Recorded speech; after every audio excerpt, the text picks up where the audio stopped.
Joy University, best emerging university in South India. For admissions, contact. Cancer అనేది ఎక్కడన్నా రావచ్చు బాడీలో. ఎక్కడ ఉందో దాన్ని బట్టి ఉంటుందన్నమాట. సపోజ్ ఎగ్జాంపుల్ ఆడవాళ్ళలో చూసుకుంటే రొమ్ము క్యాన్సర్ కామన్, గర్భసంచి ముఖద్వారం సర్వైకల్ క్యాన్సర్ అనేది కామన్. రొమ్ము క్యాన్సర్ ఉన్నప్పుడు ఇనీషియల్గా ఎట్లా డిటెక్ట్ చేస్తారు, ఏదైనా చిన్న గడ్డలాగా ఫామ్ అవుతుంది అనమాట రొమ్ములో. అది పెయిన్లెస్ ఉంటుంది ఇనీషియల్గా, అసలు నొప్పి అనేది ఉండదు. అందరూ చేసే పొరపాటు అదే, నొప్పి లేదు కదా అది మామూలు గడ్డే ఉండొచ్చు అంటారు. అది పెద్ద అపోహ. ఫస్ట్ స్టేజ్లో ఆ గడ్డ ఏదైతే ఉందో అసలు నొప్పి అనేది ఉండదు.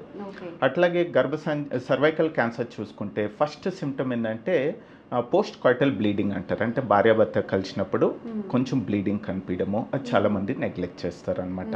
సో ఇట్లా ఉంటుంది. అట్లాగే మగవాళ్ళలో చూసుకుంటే హెడ్ అండ్ నెక్ క్యాన్సర్, నోటి క్యాన్సర్, బుగ్గ క్యాన్సర్ కామన్ మన భారతదేశంలో చూసుకుంటే. ఏదన్నా మానని పుండు చాలా కాలం పాటు ఉన్నట్లయితే ఇది సేమ్ అనమాట. ఫస్ట్ ఇనీషియల్ స్టేజ్లో ఆ పుండు అనే నొప్పి ఉండదు, చాలామంది అదే నెగ్లెక్ట్ చేస్తారు. ఇనీషియల్గా ఉండదండి. అది ఎట్లయితే కొంచెం డీప్గా వెళ్తుందో, బోన్ ఇన్ఫిల్ట్రేట్ అవుతుందో అప్పుడు పెయిన్ అనేది ఉంటుంది అనమాట. ఇవే కాకుండా ఇంకా అన్ఎక్స్ప్లెయిన్డ్ వెయిట్ లాస్ అంటారు. సడన్గా బరువు తగ్గడము, ఎందుకు తగ్గుతారో తెలియదు. హెల్తీగా ఉన్న ఇండివిజువల్ సడన్గా బరువు తగ్గడము, ఆకలి బాగా తగ్గడము, కొంచెం తినంగానే ఫుల్ అయిపోవడం అనమాట, ఎక్కువ తినలేకపోవడము. ఇవే కాకుండా కొన్ని క్యాన్సర్లో అన్ఎక్స్ప్లెయిన్డ్ ఫీవర్, రెగ్యులర్గా జ్వరం వస్తుంటుంది, ఎందుకు జ్వరం వస్తుందో తెలియదు. ఇన్ఫెక్షన్ డిటెక్ట్ చేయ మలేరియా, టైఫాయిడ్ అన్ని టెస్టులు చేస్తారు, ఏది బయటపడదు అనమాట. సో ఇట్లాంటి లక్షణాలతో కూడా మనకి ప్రజెంట్ అవ్వడం జరుగుతుంది. సో కొద్దిగా వేగ్గా ఉంటాయండి ఎర్లీగా. సో మనం స్పెసిఫిక్గా ఆ సిమ్టమ్స్ మనం చూసుకొని ప్రజల అవగాహన అనేది ఉండాలి, అవేర్నెస్. సో చాలామంది చెప్తుంటారు షుగర్ అనేది ముందు జనరేషన్స్కి ఉన్నట్లయితే మనకు కూడా వచ్చే అవకాశం ఉంటుంది పేరెంట్స్ కానీ. క్యాన్సర్ కూడా జెనెటికల్ పరంగా వచ్చే ఛాన్సెస్ ఉన్నాయా? ఉంటే ఎంత పర్సెంటేజ్ రావచ్చు పిల్లలకి అలా? డెఫినెట్గా హెరిడిటరీ మ్యూటేషన్స్ వల్ల వచ్చే క్యాన్సర్లు ఉంటాయండి. బట్ అదృష్టవశాత్తు ఏంటంటే 5-10% వరకే, అంటే 100 క్యాన్సర్లు ఉంటే 5-10% వరకు హెరిడిటరీ మ్యూటేషన్స్ వల్ల వచ్చే క్యాన్సర్స్ ఉంటుందన్నమాట. మోర్ దెన్ 90%, 90% పైన అవి స్పొరాడిక్ అంటారు అనమాట. అవి తెచ్చుకున్నట్టే స్పొరాడిక్ క్యాన్సర్స్ ఉంటాయి. బట్ హెరిడిటరీ చాలా తక్కువ ఉంటుంది. ముఖ్యంగా మనకి ఎట్లా తెలుస్తుంది హెరిడిటరీ ఉండే ఛాన్సెస్ ఉండొచ్చు అంటే, వీటి వల్ల వచ్చే క్యాన్సర్స్ చాలా ఎర్లీ ఏజ్లో వస్తాయి అన్నమాట. రొమ్ము క్యాన్సర్ అనుకోండి, నార్మల్గా ఎల్డర్లీ ఇండివిజువల్స్ పోస్ట్ మెనోపాజల్లో కామన్గా వస్తుంటుంది. కాకపోతే ఈ హెరిడిటరీ వల్ల వచ్చే రొమ్ము క్యాన్సర్లు ఏంటంటే 30, 35, 40 సంవత్సరాలు చాలా ఎర్లీ ఏజ్లోనే రావడం జరుగుతుంది. అట్లాగే చాలా క్యాన్సర్స్ అనమాట ఈ మ్యూటేషన్స్ వల్ల మనకి ముందుగానే వస్తాయి. మనకి మ్యూటేషన్స్ చాలా వరకు డిటెక్ట్ చేసుకోవచ్చు మనము. ఆ మ్యూటేషన్స్ చూసుకొని కామన్ ఏంటంటే బ్రాకా మ్యూటేషన్ అంటారు, BRCA మ్యూటేషన్ అంటారు.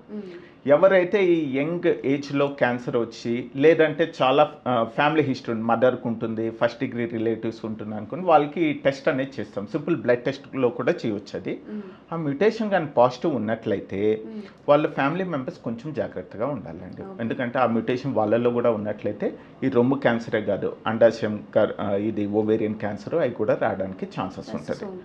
సో మనకి ఎవరికైతే స్ట్రాంగ్ ఫ్యామిలీ హిస్టరీ ఉందనుకోండి, ఫ్యామిలీలో ఫస్ట్ డిగ్రీ రిలేటివ్స్ అంటారు, అంటే పేరెంట్స్ వాళ్ళకి ప్లస్ ఫ్యామిలీలో ఎక్కువ హిస్టరీ ఉండే వాళ్ళకి మేము రూల్ అవుట్ చేసుకుంటాం ఈ హెరిడిటరీ కాసెస్ ఏమైనా ఉన్నాయా ఏంటి అని. ఓకే.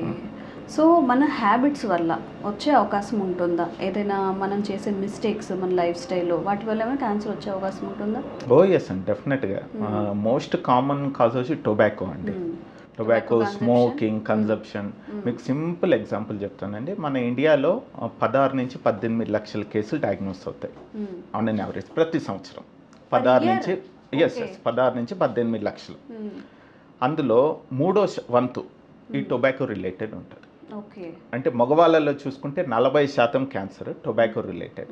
ఏదర్ టొబాకో చాలా గుట్కా రూపంలో తీసుకుంటారు, స్మోకింగ్ రూపంలో తీసుకుంటారు, రకరకాలు కదా. అంటే మీరు ఇమాజిన్ చేయండి, 18 లక్షల కేసులో మగవాళ్ళలో 50%, 9 లక్షలు. 9 లక్షల్లో ఆల్మోస్ట్ 40%, 3-4 లక్షల కేసులు మనం టొబాకో టోటల్ బ్యాన్ చేస్తే వాళ్ళకి ఆ క్యాన్సర్ వచ్చే ఛాన్సే ఉండదు. బట్ ఎందుకు మరి రాదు, అన్ఫార్చునేట్, వెరీ అన్ఫార్చునేట్ అది. సో ఇట్స్ సింపుల్ అనమాట. 4 నుంచి 5 లక్షల కేసులన్నీ డయాగ్నోసే కావు టొబాకో దూరం ఉంటే. ప్లస్ ఆల్కహాల్ ఒకటి, ఫుడ్ హ్యాబిట్స్ లైక్ ఒబేసిటీ ఒక మెయిన్ కాజ్. అవునండి, చాలా మందికి ఎంతసేపు స్మోకింగ్ వాటి మీద కాన్సన్ట్రేట్ చేస్తారు, కానీ ఒబేసిటీ అనేది కూడా ఇప్పుడు అది ఒక ముఖ్య కారణం క్యాన్సర్కి. ఎందుకంటే దానివల్ల చాలా ఇది ఉంటుందండి. Obesity it self is a chronic inflammatory condition అంటారు. దానివల్ల ఎందుకంటే ఆబ్వియస్లీ మనకి జంక్ ఫుడ్ ఇవన్నీ ఎక్కువైనాయి, ప్రాసెస్డ్ ఫుడ్ తీసుకోవడము, ఫిజికల్ యాక్టివిటీ చాలా వరకు తగ్గిపోయింది. దీనివల్ల ఒబేసిటీ ఈవెన్ యంగర్ ఇండివిజువల్స్లో ఈవెన్ పిల్లలు కూడా ఆడడం మానేశారు, పాత రోజుల్లాగా ఆడట్లేదు. సో దానివల్ల చిన్న వయసు నుంచి ఒబేసిటీ అనేది ఉంటుంది. ఆ ఒబేసిటీ వల్ల చాలా రకాల క్యాన్సర్స్ వస్తాయండి. రొమ్ము క్యాన్సర్ కానీ, ఓవేరియన్ క్యాన్సర్, అది యూటరైన్ క్యాన్సర్ కానీ, కోలాన్ క్యాన్సర్ కానీ, వీటన్నిటికీ ఒబేసిటీతో లింక్ ఉంటుందండి. ఓకే. స్ట్రెస్ అనేది నౌ-ఏ-డేస్ బాగా, అంటే చిన్న పిల్లల్లో కూడా ఇప్పుడు నేను డీల్ చేయలేకపోతున్నాను స్ట్రెస్ అని అంటుంటారు కదా. స్ట్రెస్ వల్ల క్యాన్సర్ వచ్చే అవకాశం ఉంటుందా సార్? డైరెక్ట్ రిలేషన్ అయితే లేదండి. ఏ స్టడీ కానీ స్ట్రెస్ మెయిన్ కాజెస్ మనం స్మోకింగ్ ఇవన్నీ చెప్తాం కదా, స్ట్రెస్ అనేది దాంట్లో యాడ్ చేయము. బట్ స్ట్రెస్ వల్ల ఏమవుద్దంటే మనకి ఓవరాల్ మన వర్క్ స్ట్రెస్ కానీ, ఈవెన్ మీరు చెప్పినట్టు పిల్లల్లో స్ట్రెస్ ఉంటుంది. ఎస్పెషల్లీ మనకి అడల్ట్స్లో ఏంటంటే నాట్ ఓన్లీ మన ట్రావెల్, ఉదయం లేసి ట్రావెల్ దగ్గర నుంచి మనకి స్ట్రెస్ స్టార్ట్ అవుద్ది. ఎందుకంటే 1 to 1.5 hours తొందరగా వెళ్ళాలి, ట్రాఫిక్, అక్కడికి వెళ్ళి అక్కడ టార్గెట్స్ అని ఇప్పుడున్న కార్పొరేట్ కల్చర్లో. సో వేరే స్ట్రెస్ ఉంటుంది అన్నమాట, చాలా రకాల. ఆ స్ట్రెస్ వల్ల ఏమవుద్దంటే మన ఇమ్యూనిటీ అనేది తగ్గుద్ది.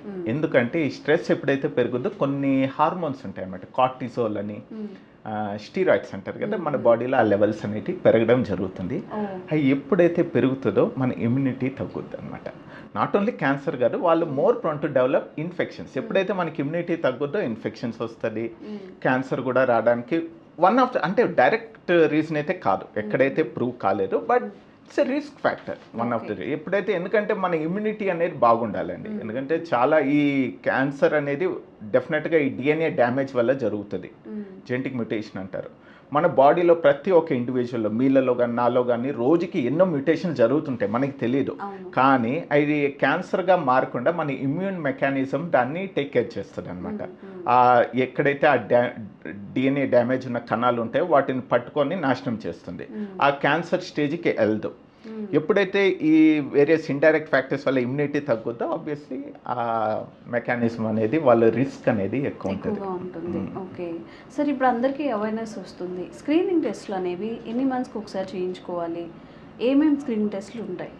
చాలా మంచి క్వశ్చన్ అండి. మనం డివైడ్ చేద్దాం ఆడవాళ్ళు మగవాళ్ళు అన్నట్టు. ఎందుకంటే ఆడవాళ్ళలో చెప్పాను కదా, కామన్ క్యాన్సర్స్ అనేది రొమ్ము క్యాన్సర్, సర్వైకల్ క్యాన్సర్. రొమ్ము క్యాన్సర్కి 40 సంవత్సరాలు దాటాక కనీసం 2-3 సంవత్సరాలకి మ్యామోగ్రామ్ అని సింపుల్ ఎక్స్రే ఉంటుంది, రొమ్ముకి ఎక్స్రే చేస్తారు. దానివల్ల రేడియేషన్ డోసేజ్ కూడా చాలా తక్కువ ఉంటుంది. అదేమి అందరికి చాలా భయం అనమాట, రేడియేషన్ డోస్ చాలా తక్కువ ఉంటుంది. దానివల్ల ఏంటంటే చాలా ఎర్లీగా డిటెక్ట్ చేయవచ్చు మనం. చాలా చిన్న, ఈవెన్ చేతికి కూడా తగలనంత చిన్న సైజుది కూడా అది పట్టేస్తుంది అనమాట. దానివల్ల ఏంటంటే చాలా ఈజీగా మనం ట్రీట్మెంట్ కూడా జరుగుద్ది, క్యూర్ రేట్ ఆల్మోస్ట్ 100% ఉంటుంది. సర్వైకల్ క్యాన్సర్ వచ్చినట్లయితే దానికి మనం ప్యాప్స్మియర్ టెస్ట్ అనేది ఉంటుందండి. 25 సంవత్సరాలు అంటే ఎవరికైతే మ్యారేజ్ అయ్యి సెక్షువల్గా యాక్టివ్గా ఉండి 25 years దాటాక 3 yearsకి ఒకసారి సింపుల్ టెస్ట్, 5 minutes టెస్ట్, అది అవుట్ పేషెంట్ టెస్ట్. అది నొప్పి ఉండే టెస్ట్ కూడా కాదు. దాంట్లో ఏంటంటే ఈ నార్మల్ కణాలకి క్యాన్సర్కి మధ్యలో ఒక స్టేజ్ ఉంటుంది అనమాట, ప్రీ మ్యాలిగ్నెంట్ స్టేజ్ అంటారు. ఆ స్టేజ్లోనే మనం డిటెక్ట్ చేసినట్లయితే సింపుల్ ప్రొసీజర్స్తో దాన్ని మనము క్యూర్ చేయడానికి, అంటే క్యాన్సర్గా మారకుండా ముందే మనము దాన్ని క్యూర్ చేసుకోవచ్చు, డిటెక్ట్ చేసుకోవచ్చు. సో ఆడవాళ్ళలో చూసుకుంటే ఈ 2, మ్యామోగ్రామ్ ఒకటి, ప్యాప్స్మియర్ ఒకటి. మగవాళ్ళలో చూసుకుంటే most common obviously head and neck cancers అంటారు. నోట్లో ఎక్కడన్నా రెగ్యులర్ డాక్టర్ దగ్గరికి వెళ్ళి కనీసం ఎస్పెషల్లీ ఎవరైతే టొబాకో హ్యాబిట్ ఉంటుందో, గుట్కా కానీ స్మోకింగ్ కానీ, వాళ్ళు రెగ్యులర్గా వెళ్ళి ఎగ్జామిన్ చేసుకోవాలండి. ఓరల్ క్యావిటీ అదే మానేస్తేనే బెటర్, 100% వాళ్ళు మానేయాలి. బట్ వాళ్ళు రెగ్యులర్గా చేయడము, చెస్ట్ ఎక్స్రే కనీసం ఒక ఏజ్ దాటాక, ఎస్పెషల్లీ స్మోకింగ్ హ్యాబిట్ ఉండేవాళ్ళు రెగ్యులర్గా, అదృష్టవశాత్తు ఏంటంటే most of the master health checkups, ఎందుకంటే ఇప్పుడున్న అవేర్నెస్ బాగా పెరిగింది, ఎస్పెషల్లీ అర్బన్ సెటప్లు, ఇంకా రూరల్లో లేదు. కానీ వాళ్ళు దీనికే కాదు, అన్ని కార్డియాక్ డిసీజెస్ కానీ డయాబెటీస్ కానీ అన్నిటికి కలిపి చేస్తారు. దాంట్లో మోస్ట్ ఆఫ్ ది టెస్ట్లలో ఇవి కూడా కవర్ అవుతాయి. వాళ్ళు పిఎస్ఐ టెస్ట్ అని ప్రాస్టేట్ క్యాన్సర్కి టెస్ట్ చేస్తారు మగవాళ్ళలో, ఆడవాళ్ళలో మెమోగ్రామ్ ఉంటుంది, ప్యాప్స్మియర్ ఉంటుంది. ఆల్మోస్ట్ కాంప్రహెన్సివ్గా మోర్ ఆర్ లెస్ మనకి కామన్ క్యాన్సర్స్ అన్ని దాంట్లో కవర్ అయిపోతాయి అండి.